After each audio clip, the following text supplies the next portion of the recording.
We are here today with Jen Bubb, who is a film graduate with Associate of Science degree.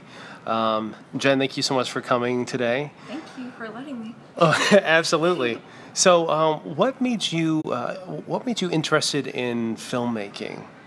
Well, to be honest, I always enjoy the idea of being around artistic people, whether that's, paintbrush and pens or anything like that, or whether it's with a camera. Mm-hmm. So when I was in high school, I had a little film class, and there was like 7 people in it, including the teacher and myself, so it was great. And they actually brought me here for a tour one day when I wasn't in the class anymore, and it just felt comfortable, and it felt good.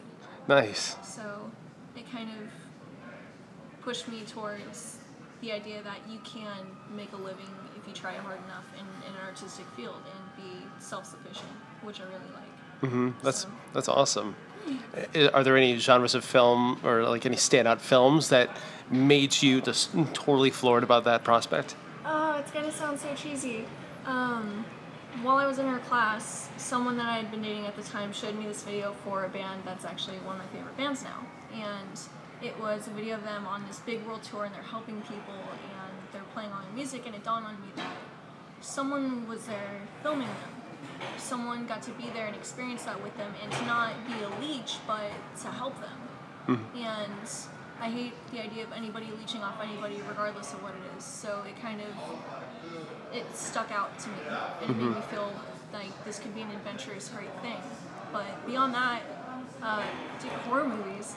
It's like, but I mean, well, because no matter how bad a day you're having, if you watch a horror movie, you feel much better. Yes. But Yeah.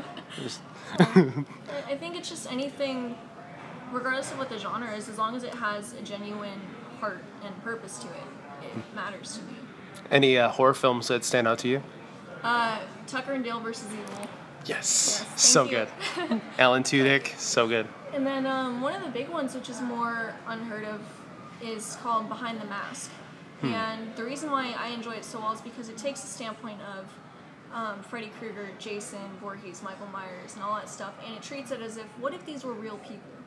How could they do what they did? And I enjoy it because it's not your average horror movie, and it's just very well thought out in my opinion, so it's definitely, in my opinion, underrated for what it is. That's awesome. And what were some of your favorite experiences here at school? Any classes that stood out to you? Anything that you learned that stands out?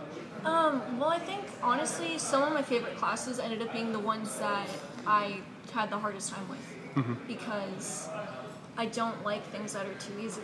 And I know a lot of people think, especially coming to like a film school, is that, oh, it's going to be easy, oh, I can just breeze by, and you can't.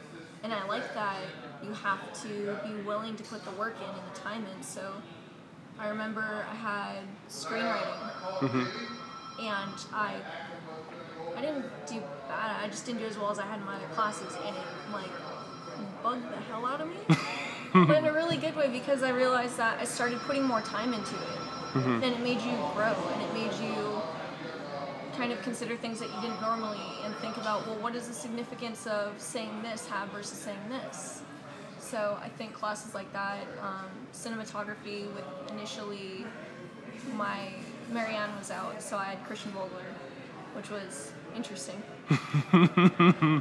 And it's just, I kind of learned a little bit from every class, because I tried to make it a point to get to know the teachers better. Because it's one thing to go sit in a class every day and hear what's brought to you, but it's another to go up after and say, hey, you said this, well, can you elaborate on that more? Can you tell me more about you, or what advice you have? Yeah. So I think all my teachers, I was really lucky and grateful that I got the classes that I had, because they didn't put kiddie wheels on you. If you wanted to know more, they push you to know more. That's great. And now that you've graduated, you also have you have skills in visual arts. So how are you merging your film skills with your visual arts skills? And what have you been up to since graduating?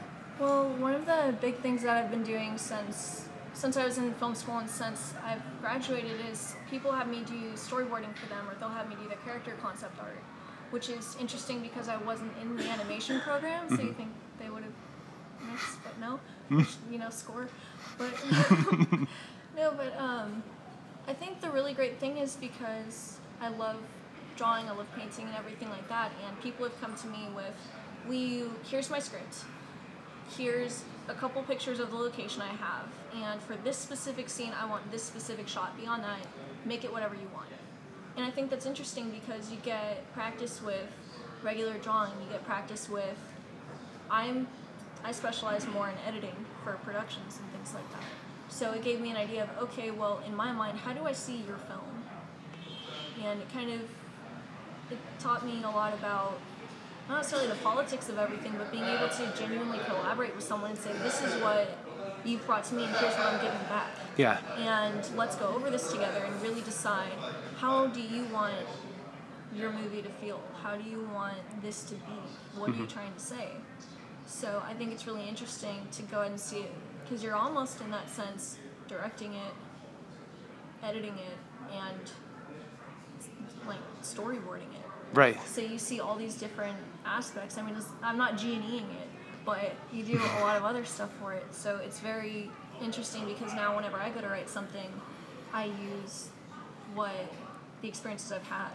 And it kind of helps me more because I understand, okay, I did this mistake in the past. We could have done better on this. Right. This went really well. Now, let's incorporate that into this new thing and give it a little extra life.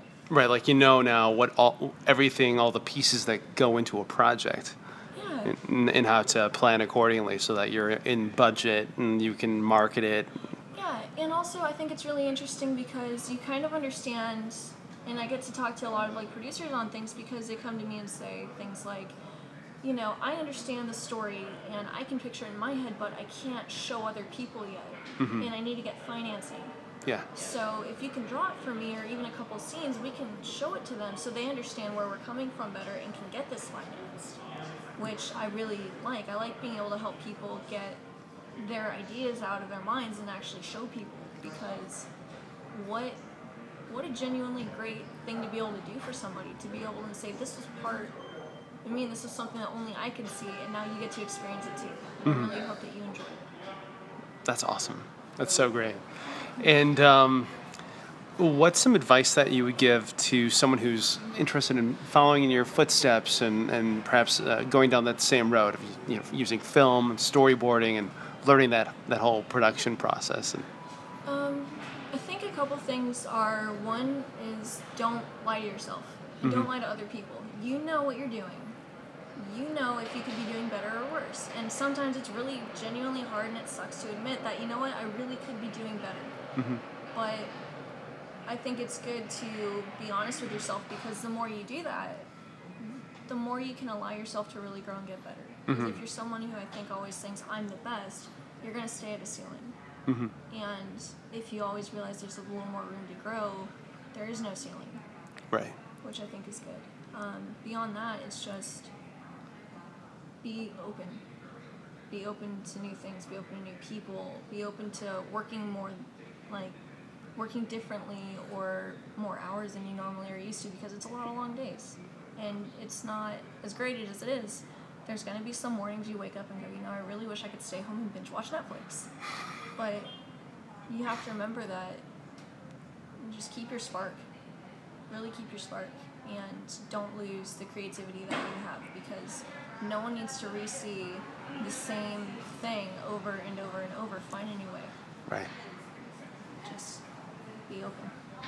Awesome. And where can we find you online? So social media, website, anything that you'd like to plug? Well, right now I am very behind the times because I've tried focusing more on physical attributes like the storyboards and editing. So at the moment right now I'm primarily on Facebook just as JenBubb with red hair, so it's easy to find. But I'm looking into making an Instagram with the same name, so I can go ahead and help kind of put out more of the art and help other people with, hey, do you need the storyboard done? Can I help you with anything? And then at the moment I am working on I'll put it up on Facebook and things like that when it's more set in stone. But we've been trying to go ahead and get a website that's developed for both the storyboarding that I've been doing and just the regular visual art, as well as more of the examples of editing that I've done and things that I've worked on, so that way it's an opportunity to go ahead and kind of reach out more. Right. So It's your calling card. Well, Jen, thank you so much for coming by and taking the time to speak to us and to share your insights into the industry and your words of advice for people looking to follow in your footsteps. Really appreciate it. Well, no worries. Thank you for having me, and I'm genuinely grateful for it. Thank you.